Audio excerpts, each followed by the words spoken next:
ఏండోయ్, బాగున్నారా? వేసవకాలం వచ్చేసింది కదండి. మరి ఒడియాల సందడి వచ్చేసినట్టే కదా. అందుకేనండి మా ఆడపడుచు గారు బూడిద గుమ్మడికాయలు తెచ్చి ఇచ్చారండి 2. ఈ ఒడియాలు నేను ఎప్పుడు పట్టలేదు కానండి, ఈసారి పడదామని చెప్పి తీసుకున్నానండి. బూడిద పోయేలాగా శుభ్రంగా కడిగాను కానండి, ఎంత కడిగినా మాత్రం ఆ పై బూడిద మాత్రం పోలేదండి. గుమ్మడికాయనంటండి కత్తిపీటతో కొయ్యకూడదంట కదండి, చితక కొట్టి ముక్కలు అయ్యాక అప్పుడు కొయ్యాలంట కదండి. మా మేనల్లుడు వచ్చాడండి, అటు 2 దెబ్బలు వేసేతోడికి 2 గుమ్మడికాయలు 4 బద్దలైనాయండి. ముక్కలు కోసేసానండి. గుమ్మడికాయ 2 గుమ్మడికాయలకి కలిపి అరకిలో పప్పు పడుతుంది అన్నారండి మా పిన్ని గారిని అడిగితే.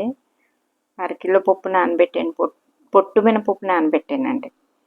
మా గ్రైండర్ రిపేర్ వచ్చిందన్నాను కదండి, మళ్ళీ ఆటోకు 100 రూపాయలును రిపేర్ చేసినందుకు 100 రూపాయలు తీసుకున్నాండి. మళ్ళీ బాగయిందండి అది. మరి ఎన్ని రోజులు పనిచేస్తుందో తెలీదు. ప్రస్తుతానికి ఈ పిండి అయితే వేసానండి, నలిగింది బాగానే. పప్పు బాగా మంచిగానే రుబ్బాను కానండి గట్టిగాను. ఈ ఒడియాలు పట్టేటప్పుడు నేను ఒక చిన్న తప్పు చేశానండి, నాకు అర్థం కాలేదు. ఇదే ఫస్ట్ టైం కదా, అందుకు రాలే. పప్పు కడిగినప్పుడు పొట్టు వచ్చింది కదండి, ఆ పొట్టుతో కూడా ఒడియాలు పెట్టుకుంటే చాలా బాగుంటాయండి. అందుకని ఆ పొట్టును కూడా ఒకసారి కొంచెం పప్పు వేసి మెత్తగా రుబ్బేసానండి. ఇవన్నీ పక్కన పెట్టుకొని 2 గుమ్మడికాయలకి కలిపి అరకిలో పప్పు పట్టింది కదండి, కొంచెం పండుమిర్చి పచ్చిమిర్చి కూడా కలిపండి, ఒక చిన్న అల్లం ముక్క, ఈ 3 కలిపి మిక్సీ పట్టేసుకున్నానండి. కచ్చా పచ్చాగా మిక్సీ పట్టానండి. మిక్సీ పట్టేటప్పుడు చేయి పెట్టకుండా స్పూన్ పెట్టుకొని తిప్పుకోండి, ఎందుకంటే పచ్చిమిర్చి కదండి, మళ్ళీ సాయంత్రం దాకా చేయి మండుతూనే ఉంటుందండి. మిక్సీ పట్టేసి పక్కన పెట్టుకోనండి. రాత్రి కోసేసి ముందు రోజు సాయంత్రం అట్లే కోసేసానండి గుమ్మడికాయ. కోసేసాకనంటండి దాని మీద బరువు పెట్టాలండి. బరువే అన్నారు కదా అని చెప్పి మా ఇంట్లో చిన్న రాయి ఉంటే తీసుకొచ్చి పెట్టానండి, అక్కడ తప్పు చేసానండి. తర్వాత అడగాల్సింది అడగలేదండి. ఎందుకు అన్నిసార్లు చెప్పానో మీకు ఆఖరిని చెప్తానండి. ఇవన్నీ కలిపండి. సగ్గు బియ్యం ఏమో 1 గ్లాసులు పోయమన్నారండి, ఒక 100 గ్రాముల సగ్గు బియ్యం వేసానండి. ఐగన్ ముక్కలు, పప్పు అన్నీ కలిపేసుకోనండి. ఇలా మిక్స్ చేసేసి సగ్గు బియ్యం కూడానండి పొద్దున్న లేవగానే పప్పుతో పాటు కొంచెం వాటర్ పోసి నానబెట్టి పక్కన పెట్టేసానండి. ఇప్పుడు మిక్సీ పట్టిన పచ్చిమిర్చి పేస్టు, సగ్గు బియ్యం అన్నీ కలిపేసుకునండి ఒడియాలకి రెడీ చేసానండి.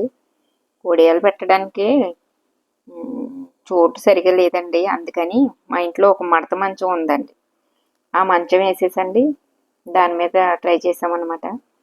ఇప్పుడు ఇందాక మీకు పొట్టు మినపప్పు అని చెప్పాను కదండి, అది రుబ్బేసి పక్కన పెట్టినప్పుడు ఇందులో కొంచెం కొంచెం తీసి అందులో వేసి పక్కన వేసానండి. అవి వేరేగా పెడతాయి. తర్వాత మంచం వేసుకోనండి, దాని మీద కవర్ మీద వేసానండి. అయికు అలా పట్టేసానండి ఒడియాలు. ఈ మంచం మాత్రం భలే యూస్ఫుల్గా ఉందండి.